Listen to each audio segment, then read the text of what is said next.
Hey, look, y'all. I'm keeping it 1,000 with you. Ain't nothing new under the sun, y'all. Nothing is new under the sun, except maybe the calendar date. We can be as innovative as we want, but a lot of this stuff is just, man, it's rinse and repeat. We're seeing it live and in living color unfold in front of our very eyes. If you just scroll up, and depending on what you look at on your social media, whatever the case is, but if you look at a lot of the things, some of it is just rinse and repeat, y'all.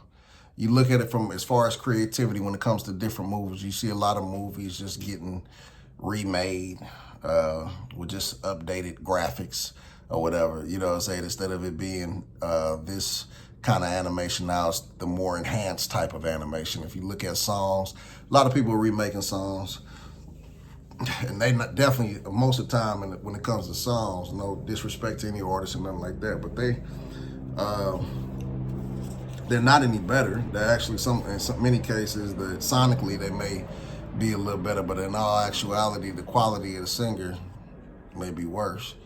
If we're gonna keep it 1,000, nothing, not too much, y'all, is new under the sun.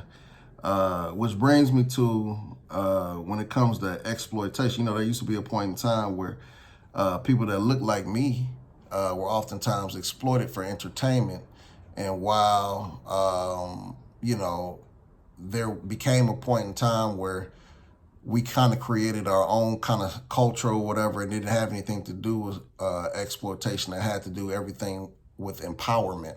But we are starting to see a shift before our very eyes of exploitation within the realm of entertainment, and it's coming full speed, y'all. There's a well-known podcast out there named No Jumper. Shout out to them. Gentleman by the name of Adam 22, who has done very well for himself. I think he's a guy maybe from like New Hampshire or something like that. But he's done very, very well for himself. I never, take or want to extract anything from a man that is legally doing business or anything. Like even if it was illegal, I ain't finna, what I'm saying, ain't no need in point shaving. But what he has done, he has created a blog, which started off as a blog, and he would go around talking to different people, and eventually became like a hip hop hub where people would go talk to people. I mean, people would come in and do their interviews and all that kind of stuff, and it was looking pretty dope. You know what I'm saying? They gained a lot of traction. But over time, somewhere a shift has occurred. It used to be a whole lot. It used to be really about artistry and things like that. But slowly but surely, it's starting to become more. It started to veer into more about like influencers and who's making news and, I guess noise on the internet, all that kind of stuff. And now, unfortunately, it's still about, who's popular through the realm of influencers, but it's starting to go off into the street, man. It's starting to really go off into the streets, and particularly of Los Angeles. And it's a very sad situation, y'all. It's a very, very sad situation. And I'm not about to, get into anything clinical or anything like that, but it is it's an unfortunate situation.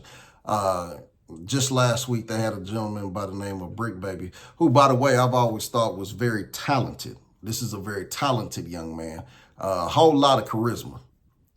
He can really chop it up as far as speaking and stuff like that. You can tell he's a high caliber wordsmith.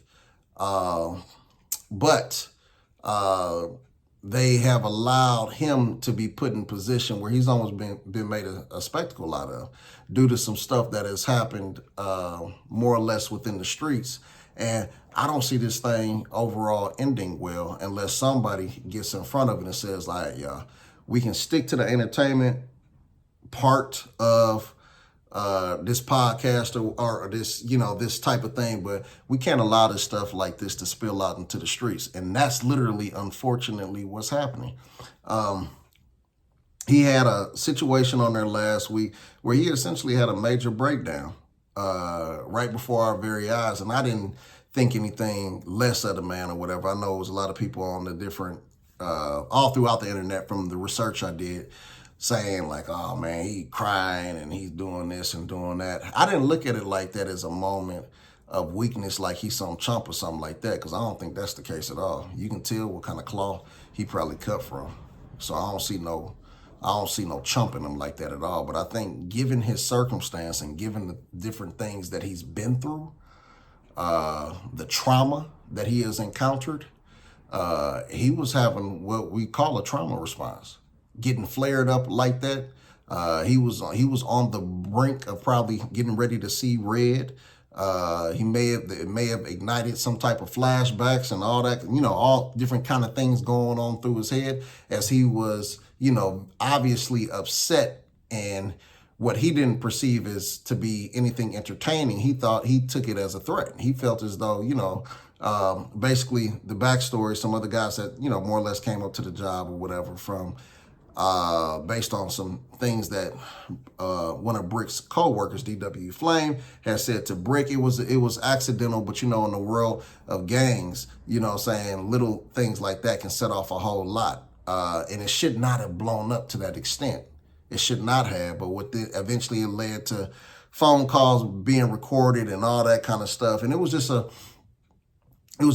bunch of mess. That, it should not have went that far, but it did. It kept on being on heavy rotation all throughout YouTube. Anything that you guys want to, if you guys want to just search the name Brick Baby on No Jumper, and anytime between now and a year from now, I can assure you that video is going to be leading the charge because it essentially kind of went viral.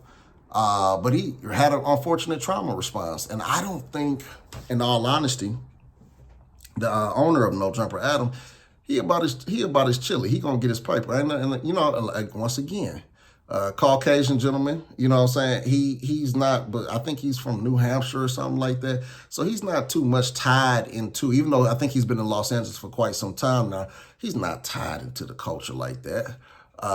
He's all about profiting from it. And when you live in a place like America, which is a capitalistic society, he is well within his right to do that. And he's not forcing anybody to go up there and, expose any type of politics that might happen out in the streets, or to talk about what's going on, what's supposed to be happening, what's not happening. He's not forcing anybody to do that. He paying money, and people are like, okay, I'll come on. It's very similar to the guy Vlad TV. I know he gets a lot of flack, and they call him culture vultures and all that. But man, it take two to tango. I ain't gonna lie. It take two to tango. You know what I'm saying? It's not like black men, these gentlemen or whatever, are donkeys and they're just hanging a carrot in front of them. Nah, man, they have the right to say no. But they go on there because, fame is a drug. You know what I'm saying? Fame is a real life drug, and it can really get the best of a person. And so I'm seeing this stuff unfold before our very eyes, and it's just something that I want everybody more or less to keep an eye out on. Just pay close attention to it. Because if it doesn't get corrected, it's a strong possibility it ain't going to end well. That's it. That's all. Just wanted to check in with y'all. Much love to each and every one of y'all. As always, pray you have a whole lot of success on your schedule. Try hard not to be late.